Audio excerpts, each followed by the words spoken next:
Genesis has become a brand name, but the band began 3 decades ago, and many gifted musicians contributed to its sound before moving on.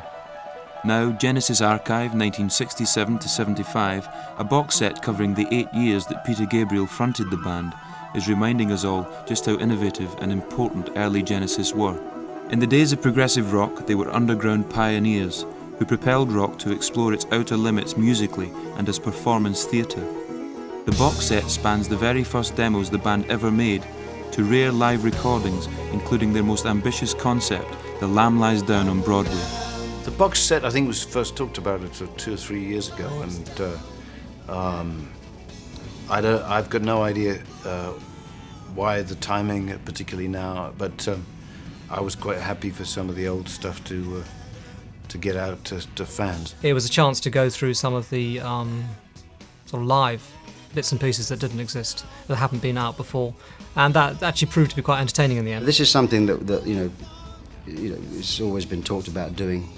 The early stuff that's actually good. We were a very good live band. I think if you're a Genesis fan, there is a sort of collective interest there, because all those old demos, which if you hear them, they're very rough.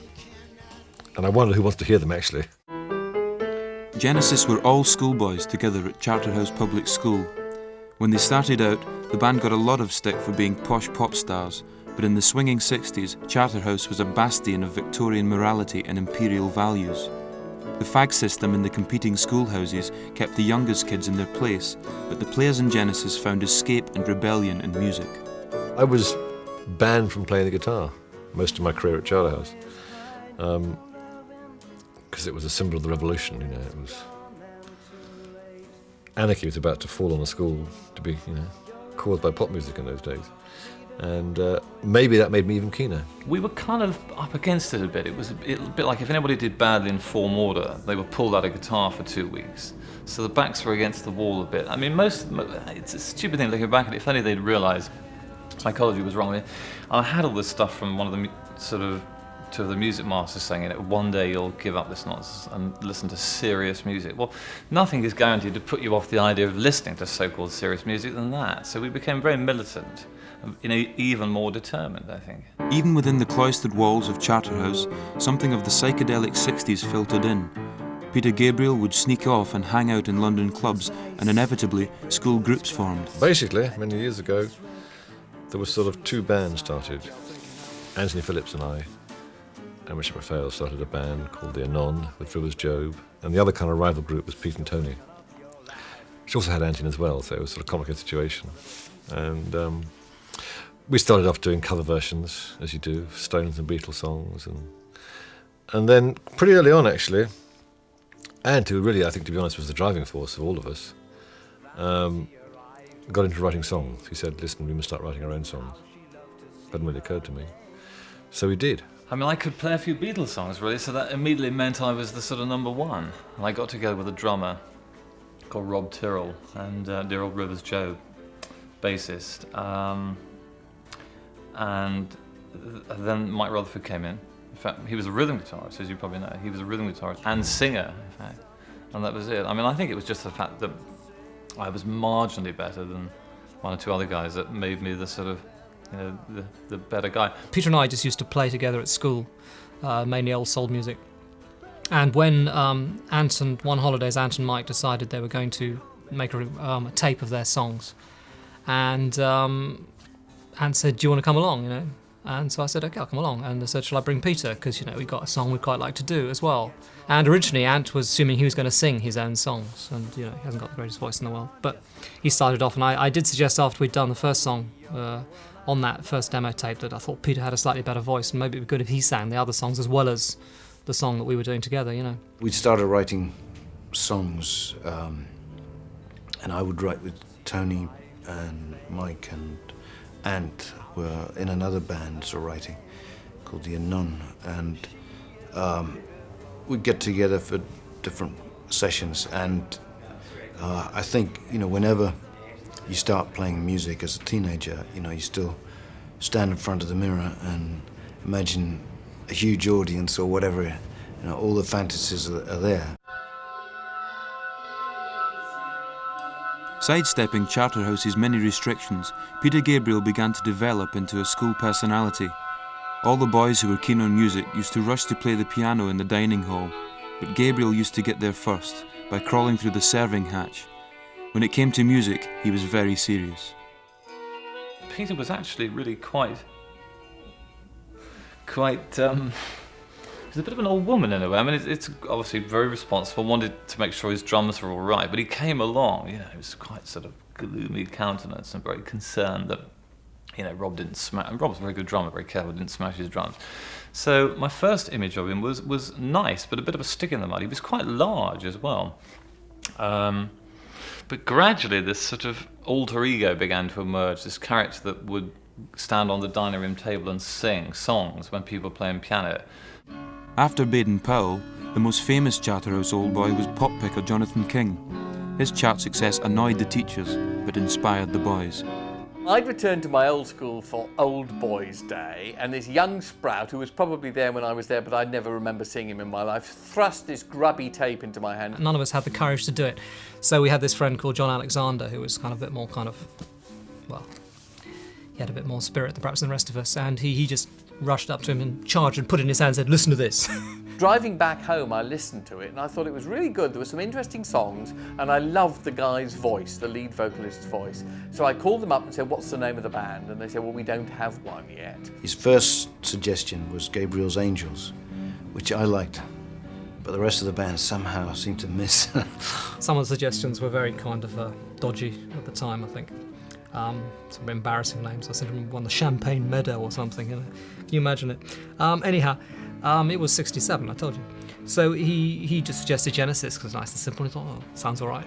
So we put it up with the name Genesis, and it kind of it stuck. I'd had a couple of hits as a producer. I produced a hit called It's Good News Week with a sort of a non-band called Hedgehoppers Anonymous, quite rightly, that was a top 3 single in Britain. And so I'd had quite some success as a producer, but this was my first real project with a band who I thought would go on to bigger and better things. And it was the first time I'd worked with people who I thought were talented in their own right, as opposed to doing something of my own that I then sort of put session people around, basically. So I did regard it as the genesis of my production career, and it probably was basically one of the things I've been involved in that's been most successful. Energised by the support of their hero, a real professional, the Genesis schoolboys signed a publishing deal with King's Company and began enthusiastically songwriting and recording demos. That was a good, exciting moment, and in fact, then we started to send in demos, which he was less impressed with, and we wanted to get an album made. And so I remember he was totally obsessed with the Bee Gees at the time. So we tried to steer one with a slight Bee Gee tinge to it, and sure enough, he responded to that, and that is what got us to make our first album. Genesis's first single, Silent Sun, a pastiche of the Bee Gees sound, suited King's pop sensibility and created a bit of a stir. There was a stir in the drum department too. Genesis have had more drummers than you can shake a stick at, and the first of the many lineup changes came when drummer Chris Stewart was replaced by their friend John Silver. We did a demo recording one day in Denmark Street somewhere, and then with sweaty palms and great deal of nervous anxiety, we were summoned into a record executive's office to be told whether the album was likely to be made or whether they were in fact going to ditch us. And they said, "We really like it and we're going to go ahead with it." And so the big present for you all is you're going to get one more day to do the whole thing again in one day. The album I made, which is called From Genesis to Revelation, is still, I think, one of the great undiscovered albums of the 60s, because it's got some super songs on it that will be hits today. I think it's important to remember that Jonathan was very important. He gave us a chance to indulge ourselves. In those days, to be age 16 and get a chance to make an album in the summer holidays was unusual. You know, going in the studio at our level of sort of playing ability and professionalism in many ways, not like an enthusiasm, but to be like we were and to give him a chance to record an album was unusual. Still on that album, you see, we were really composers making an album. You know, we weren't really, our playing, Tony was the most accomplished, but the playing was pretty naff in places. I made them do simple chords and simple arrangements and simple performances because they weren't that old. They were still 16, 17, or 15, 16, 17. But there's some terrific songs. The Silent Sun, I'm sure, is a smash today. When the Sour Turns to Sweet is also a smash today. There's some intelligent lyrics, very young, very teenage, but great, marvellous stuff. Still now, I'm very proud of. King's concept for the album, the entire history of the universe on 12 vinyl inches, was ambitious stuff. Unfortunately, the album wound up selling just 650 copies. It didn't help that Genesis to Revelation was all too often filed in the religious section of record shops. In retrospect, a slow build-up to stardom was no bad thing, but at the time it was a disappointment that led to some soul-searching and eventually to Genesis and Jonathan King going their separate ways.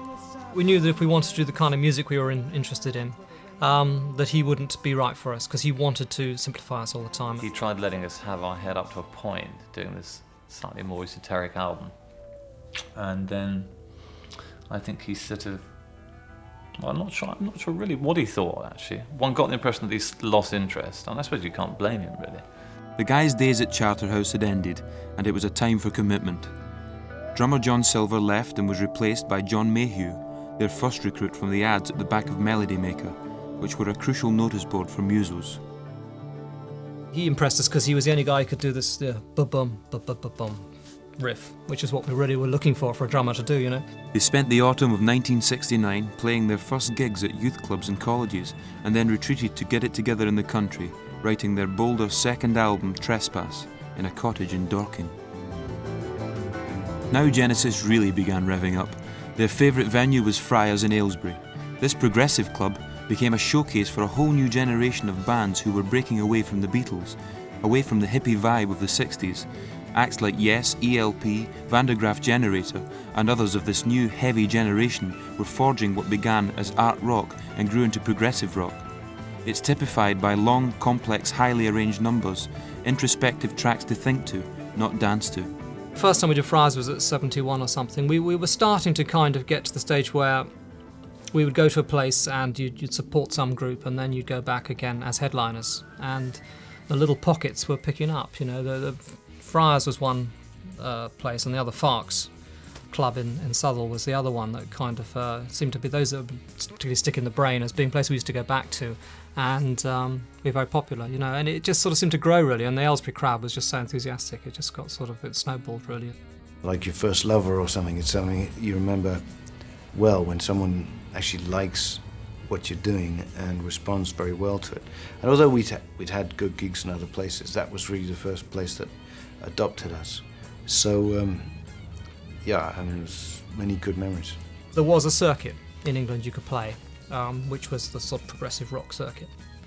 And which was, you know, we used to follow all these people around, I suppose. There were loads of us doing it. And some sort of have proved to didn't last very long, and other ones have lasted a long time. And it was kind of mixed up with the blues boom at the period too. You know, it was sort of like progressive stroke blues was what all these clubs would call themselves. With a new professionalism and a proper record deal with manager Tony Stratton Smith's Charisma label, it seemed like Genesis were well set up. But the music they made was constantly exploring and asking questions, and so were the guys in the band. There would be many more changes before Genesis became the name everyone knows today. After the break, we'll see Genesis develop the unique sound and staging that has made them a legend.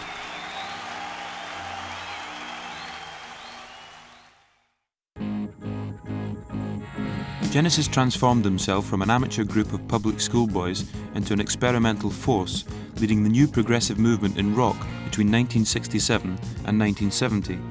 But they still hadn't evolved their unique identity. It would take a few more lineup changes for Genesis to find their historic mix of musicians. The heavy touring schedule began to freak out Genesis founding member, guitarist Anthony Phillips. Now, he'd had enough. It was an unhappy time for me for all sorts of reasons. You know, in a sense, it was a kind of a childhood. In some respects, it was a sort of childhood dream being smashed. Although the way I felt at the time, I was kind of relieved to get out. With Phillips gone, it was the end of the Charterhouse era, and there was trouble in the rhythm section too. Drummer number 3, John Mayhew, was out. I was the one who really made the suggestion that I think we had to get a better drummer, because if we're going to start again, we needed to get more strength in that area, particularly if we're going to have Ant, who was a very strong contributor to the writing of the group and everything. So that's when we auditioned really for both a drummer and a guitarist at the same time. Tony Stratton-Smith, who was the boss of Charisma, I'd met him in previous bands at the famed Russell Hotel in Russell Square. And I saw this advert at the back of Melody Maker and thought, this is a job that I could probably get without the audition, So I went to the Marquee Club one night and saw Stratton, and I said, I hear there's a job going. This band had a square around the audition, which was very important at that time. And he said, oh no, these guys are pretty fussy, you're going to have to go for the audition. So me and Ronnie went down to Chobham, which is Peter Gabriel's mother's and father's house. And I went down there in Ronnie's car, drums in the back and Ronnie's guitar, because they were also looking for a guitar player. He always arrives early, unlike many of the rest of us. And so he was there with his friend Ronnie about an hour early. So I took a swim in the pool, which was kind of, wow, people live like this. And listened to all the other drummers, the 3 or 4 drummers ahead of me, what they were doing. And it was kind of a set piece. The Genesis had found 4 or 5 pieces of music that kind of would show the drummer's versatility, memory, We wanted drummers who could play, soft music as well as hard music and could sort of adjust and have sensitivity and all the rest of it. You can sometimes tell a good musician from the way they sit down at their instrument before they've played a note. And that was definitely the case with Phil. He had a confidence about him. But by the time I got to play, I knew it all anyway. I was pretty quick anyway, but I was really super slick that day because I'd heard all these other guys. So I went in there and pretty much waltzed through it. But I remember leaving the audition with Ronnie, who was also auditioned by Mike as a guitar player, and Ronnie said, I think you blew it there. I think you blew it. I think I did very well. And of course, I got the job and he didn't. But the first thing we did, they went on holiday for 2 weeks, that's the first thing. So I actually, the only proper job I've ever done in my life was during those 2 weeks when I had to earn some money. So I did some exterior decorating, which I hated. And then they came back from holiday. We went to the Maltings in Farnham to rehearse and write. Rehearse some old stuff and write some new stuff, which was to become Nursery Crime. And during those rehearsals, they would just flare up. I mean, I guess it was, tensions were quite high. And Peter would say something to Tony that I would miss, and suddenly Tony would be off. He'd walk out and he wouldn't come back for a few hours, and vice versa. And then Mike would get up and storm out, And I'd be just sitting there with my sticks thinking, what's going on? It was a very different sort of group to be in from the ones I'd been in before. But at the same time, the way they wrote was also very different. And, it was very interesting. It was all about the composition rather than the playing. And at that time, for me, it was always about the playing rather than the composition. So we kind of met in the middle, And I was kind of the joker of the pack. I would enjoy his humour a lot. I think when we did the dreaded tour around promo tours, if the two of us were working on stuff, then there was a lot more jokes. I mean, he had a real good sense of humour. He seemed more laid back, and I think it affected us, actually. It was a very important personality to bring into the band, but also I think it rubbed off on us too. It's amazing how a bit of humour can divert a huge argument that's about to happen. Poor guy, I think he did hear originally that he kind of had got the gig because of his jokes, so he was madly sort of, writing, trying to think of jokes all the time, every time he got in the van, so he'd have something to say. But no, I mean, I think, we'd had there was always a good humour within the band, I think. There's never been a problem with that, I think. It's just it was just, I think, good to have someone who was outside the sort of school kind of grouping. I'd fitted in very easily, I thought. And, gradually, very gradually, everybody loosened up and I got more intense. Playing as a 4-piece, they began to develop material for Nursery Crime. Finally, Genesis found a guitarist who could replace Ant Phillips when Steve Hackett took over from temporary member Mick Barnard. Yet again, it was in the Melody Maker that Peter Gabriel spotted Hackett's ad saying he was determined to strive beyond existent, stagnant musical forms. The new five-piece began writing together for Nursery Crime and going on the road. When I first joined the band, I cared about nothing else, really. I didn't have time for girlfriends or anything. I just thought, basically, I've got to make this work. His first gig was City University, where I tried to test the rule about how many pints of Newcastle Brown you could drink and still play the drums. And I proved that night that you shouldn't really drink Newcastle Brown in great quantities and then try and play the set, because it was his first gig, poor guy. And I remember it, you know, and I you know, I've never done it since, I promise. And I was thrilled to be working with well, with the guys and with newly acquired equipment. I mean, I had a high watt stack for the first time and brand new Les Paul. We just bought a Mellotron off King Crimson. It was great, you know. Genesis label Charisma had the bright idea of touring a package of their artists, playing the university circuit with better transport and equipment this time. It was a crash course in intimacy for three musicians who'd grown up together and the two newer boys. It's funny, I mean, some bands are based on being mates, and that's what they're all about. Genesis has always been based on a musical situation that works. That's where it starts, and I think once that works, you find a way to get on as people. Some of these guys had known each other since they were about 11 years old, and so occasionally fights used to break out, and people would say, "You swept my ruler back in 1963, you swine. What about my wine gums?" And so that, yes, there was an agenda that went back that far, but in general, the band was just more interested in working hard and saying goodbye at the end of the evening. Didn't tend to socialise very much in those days, but it was great fun. Early 60s was very sort of, you know, you started pop music kind of developed. There was only kind of one level of pop music almost, you know, that kind of went up, and it got more and more adventurous in a sense with the Beatles and the Beach Boys and people like that, and Move and Pink Floyd and Procol Harum of that period.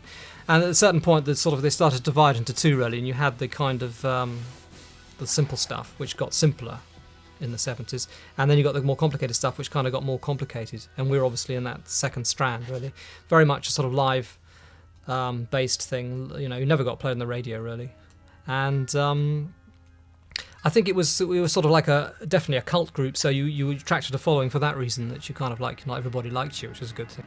Genesis had started to stir up an almost messianic fervour that pushed Peter to new performance heights. He began to develop his very individual stage persona.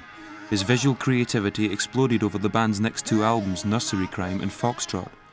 Peter amazed the audience, and his fellow band members too, by bounding on stage in the red dress and Foxy's head illustrated on the album cover.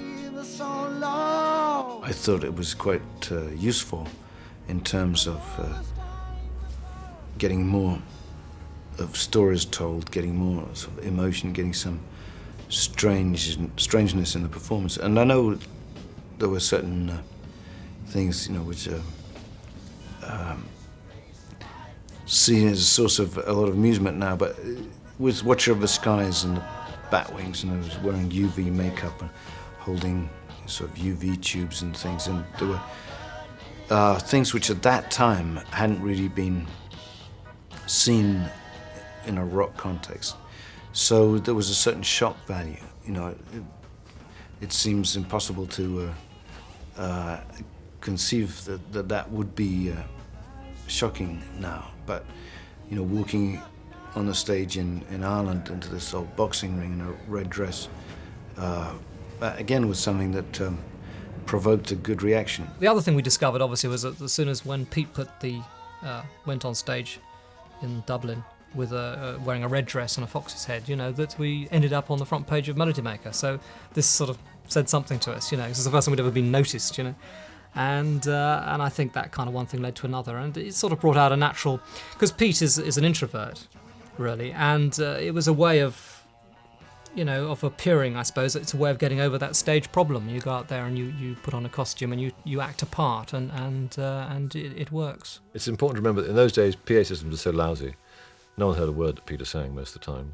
So in a sense, he was trying to act out some of the characters, which suited the lyrical, getting the lyrics across, worked with the music because it was quite dramatic in places, and developed into something that became quite a show. Open your eyes, it's full of surprise. Everyone rises to picks in the rocks. And the musical box. Yes! It did change the way the music press perceived us, and because music is very hard to describe, but when you've got a picture, and of course what happened as a result of that was the fact that Peter became the focus of the band, which at first I didn't think too much about. I was just glad that we were all getting somewhere, But I think long term we started to get a bit pissed off. But anyway, the costumes, they made a big difference to our earnings. We went from £3 a week to £35 a week, and 60 quid a night to 600 quid a night, and things started to change quite drastically at that point. Genesis broke through at home as Foxtrot went to number 12 in the charts. They were on a roll of growing international success, compounded by the albums Genesis Live and The Slicks selling England by the pound. But the 4-year run of work took its toll. At the same time, they were composing The Lamb Lies Down on Broadway, the climax of the band's progression from art rock to prog rock. Though it's now regarded as a classic, the press had grown wary of concept albums. The Lamb caught the backlash, even from within the band itself. Some of the costumes, I think, because there's Slipper Man, who was supposed to be sort of nastily contorted by sort of, for all sorts of reasons. There's sort of great growths all over it and everything like that. It looked great, but the music was starting to become secondary, and I think that we realised we'd gone too far at that point, The Slipper Man was in some respects, the last straw, the visual last straw. It wasn't just Gabriel's fellow musicians who were frustrated. He was realising that Genesis could not continue to function as the only vehicle for his ideas. I had been contacted by William Friedkin, who'd just done The Exorcist, which was a hot film at that time, and really well-made film. And he had great ideas for sort of revolutionising Hollywood and bringing in whole new teams of people who'd never worked in film before. And he wanted me in to work on ideas, story ideas and visual ideas. And for me, that was really quite exciting. I mean, still to this day, something that I enjoy doing. And of course, we dug our heels in and said, no, you either do that or you do this. Stupid, really. But we were too young, and it was too early for people to have too many outside projects. It was not just personal projects, but personal life that made Peter want to withdraw from the band he'd helped to found as a schoolboy. It was the time of the birth of my first child, and there was a really rough birth, and the hospital didn't think she was going to make it, and she spent first month in an incubator. Now, to me, there was no question of priorities, the living being and a record, and we were in the middle of making Lamb Lies Down, so I was spending a lot of time at the hospital, and I think Phil had a kid, but the others really weren't appreciative of all that family side of things, which they now are, and their lack of openness and of understanding, I think, of that situation for me was a deciding factor as well. We co-founders of the band, if you like, as best friends. That's what we were, So it kind of was a great personal blow. But to be honest, we had sort of, I think, within the band, we weren't as close as we were because we used to fight too much, because we both cared too much. We're both very obstinate people. And that was perhaps, there was a sort of inevitability about it. They then sort of persuaded me to stay on and finish doing a tour, which would take us till middle of '75, and I guess it was somewhere around summer, autumn '74 when I decided to quit, and that was very hard. I think the band had just got too many sort of creative personalities in it, and somebody had to go. really. And Peter was the only one who could go, because the only one who really had an alternative career to go to. It was definitely the right thing for me to have done.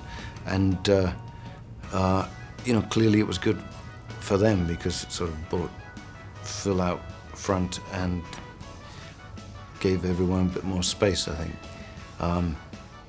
So, you know, I always look upon that time as a healthy part of growing up. Funny thing about change, you know, when Ant left and then when Peter left, you never look for change, but when it happens, it forces us to change.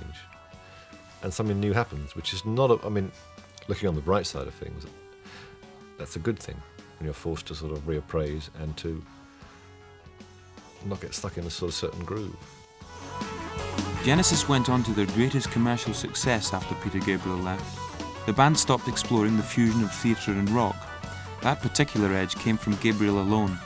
The archive box set is a time capsule of the formative years of a band that exploded from the underground to become one of rock's most enduring institutions. After the break, the founding members of Genesis reunite after many years to talk about the box set.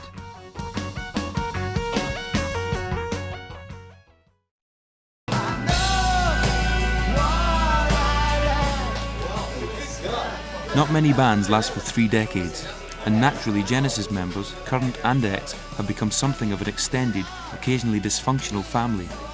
Putting together the archive box set was a labour of love that took years of emptying out attics in the members' houses and in the subconscious minds as well. It's still a question of how much we can fit on, really. Because we've got to take off, in order to put on one or two of these, we've got to take some off. The first 2 CDs are Lamb Live, then the third CD is more live stuff, which is other songs that weren't recorded live with Peter singing. So we got particularly songs like From Selling Them by the Pound, songs like Dancing with the Moon at Night.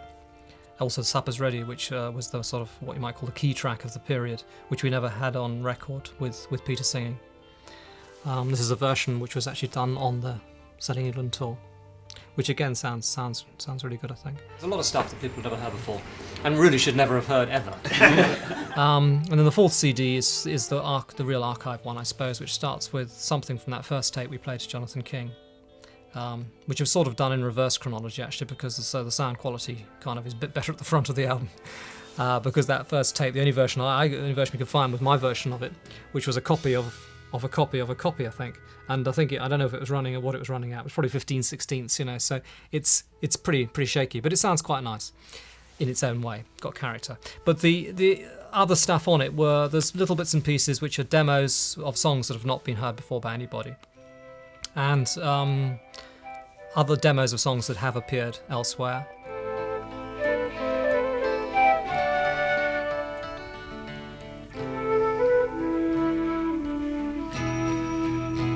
The reason for this whole box set, actually, we should say here, is that for years we've been asked by people what's happened to that B-side that was released in that country and not here, and 1 or 2 tracks never came out at all, and there was always a pressure to do a kind of odds and sods album, you know, the B-sides and the stuff. And the reason we're against that, really, is that I think when those albums come out, they tend to be promoted as new albums. Or even if they're not, people imagine they're new albums. I thought that I only got about, I think 30 or 40% of what we did prior to, this is prior to Genesis Revelation, so we're talking very early days here, or prior to Trespass anyhow. And I thought that, I was under the impression that other people had some too. I'm sure Peter's got some stuck somewhere in some tuck box or something that he doesn't know about, you know, he's forgotten about. I think when I left, you know, I felt pretty guilty about everything, and one of the things that Tony took over was the guardian of the tapes, but he's still convinced I kept a few behind, but I couldn't find them. There may still be something somewhere. I think originally when we left, he denies this of course, but when we left, finally left Jonathan King, we went into the offices and we took some tapes each, and I thought, you know, that we took a few each, but he seems to think I took all the ones that were there, in which case the others are either lost or somewhere else. They're probably all rotting, but yeah, I think I found one thing which may have got used, and there were a few tapes we were specifically looking for. One was at John Silver's house in Oxford, where we'd done this the first 20-minute piece, which was called The Movement at that, and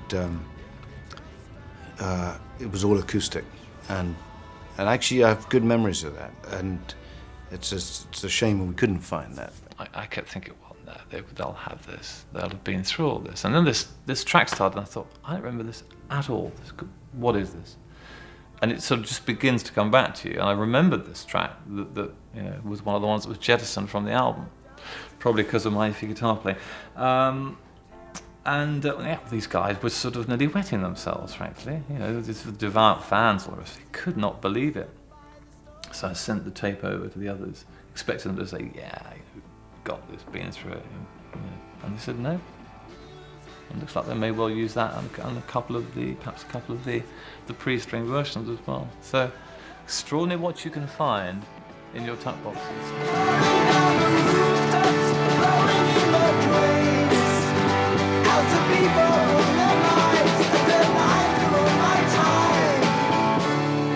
In a sense, the box set kills two birds with one stone. You get all that stuff out. And while you're in there looking at it, I mean, there's all this stuff from the past, the old demos. So in effect, you've got, as you probably know, 4 CDs of stuff that hasn't been released. Okay, I mean, there's probably bootlegs of Pete singing The Lamb, but nothing well worked and sort of mixed. I'm known in the band, or I was known in the band, as the archivist. And I was the one that wrote down everything on the cassettes just to rehearse, taping all the rehearsals. And in fact, there's a lovely quote that Mike made that when I left, what did they miss most about me? And they said, well, the recording of the rehearsals. As if I was, it's actually true, I did that pretty good. But they asked me to look in the diaries, and I actually had in my 1970 diary on August the 8th, I think it was, got Genesis job, And so I gave them bits and pieces like that, some of which they may have used, some of which they hadn't.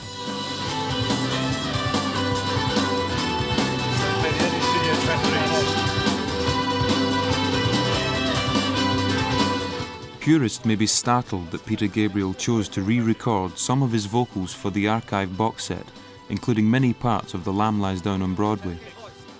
They found this old Lamb tape, and I think Lamb and Supper's Ready are the things I did with Genesis were things that I was most attached to, probably. And there was, when I heard it, I just thought the vocals sound like shit, and part of it was just jumping around in the mass, and so I thought, well, if it's going to go out, I might as well try and sing it as it was intended to be sung. The carpet crawlers, heed their callers. We gotta get in to get I think the first thing Pete realised when he left Genesis was he'd been singing too high for the previous 10 years. And his first album on his own was great, but you heard he sort of relaxed his voice and went for lower keys. Partly because I think singers, and Pete's guilty as all singers are, I think they try and push the top notes to feel they're getting some energy. And also partly because we as a band would never consider changing key. I don't know why. I mean, now I happily change key with a song to get it right for the voice, but in those days it was... this is an example of us as intense young men. It was written in E, so I'm not going to change it. It's in E. You sing it in E, We never considered ever changing the key because Pete couldn't reach the notes. Crazy, really. I remembered I used to have arguments with the band at the time about the pitching of certain things which were pitched too high. Now, one of the things with aging is your voice drops, so you gain some low notes, but you lose some highs. And so things that were virtually impossible or genuinely impossible at the time of first singing them were now even more so. So that was all the old frustrations came right back.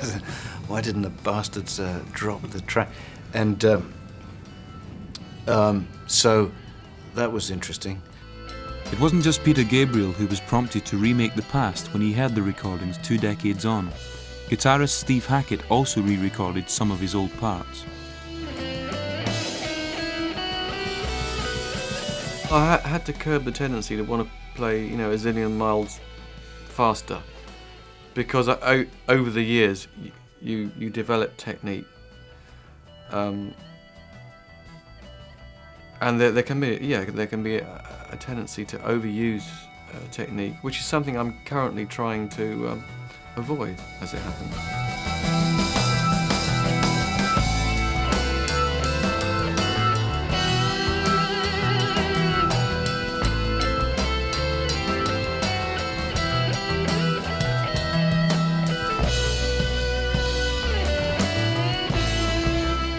Lamb is a very strong album, and funnily enough, listening back to it recently, I heard it really for the first time last year when I was recording Mike and the Mechanics here, and in Studio 2, the little place, was the Lamb blasting out, and I'd go in and Nick would play me bits, I'd listen to it, just to sort of okay it or comment on it.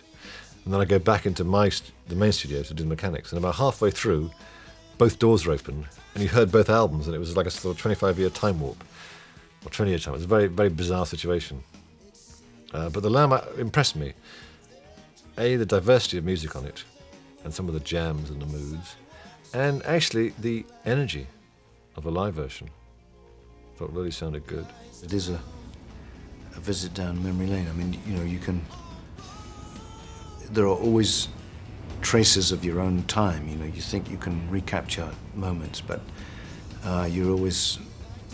You know, it may look like a circle, but it's actually a spiral, and time has moved on. So I think there are unavoidably differences in the way one approaches things now than then. Now, one thing also here in this box set, I think one of the things this box set has actually reminded me, and I forget really, is how nice it is to hear Phil drumming again.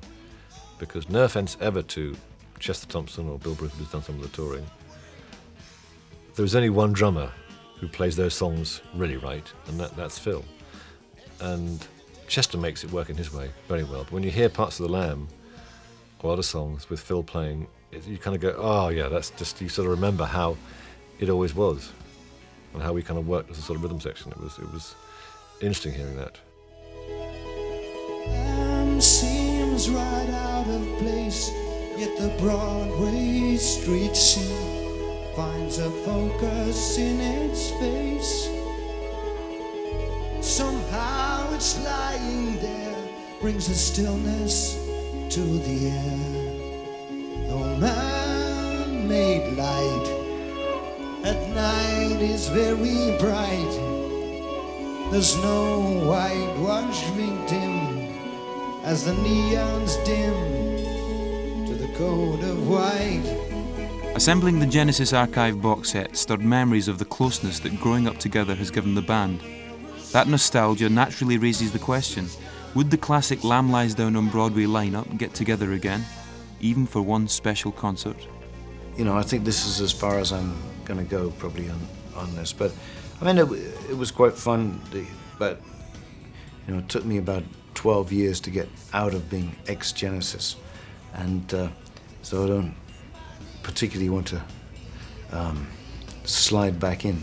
But at the same time, I'm sort of much more emotionally detached than I was, so I think I can enjoy it in the same way. You know, it's like an old reunion with childhood friends, that sort of thing. So it has a different feeling now than all the sort of gloomy personal politics that were going on at the time. I mean, relearning all those songs. I don't know if I can play that fast anymore, you know.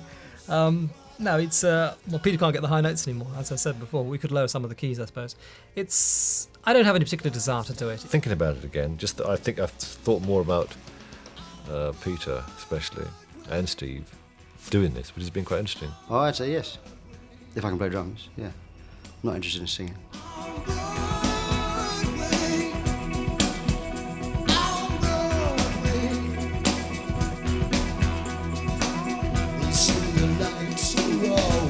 Bright on Broadway. See, there's always magic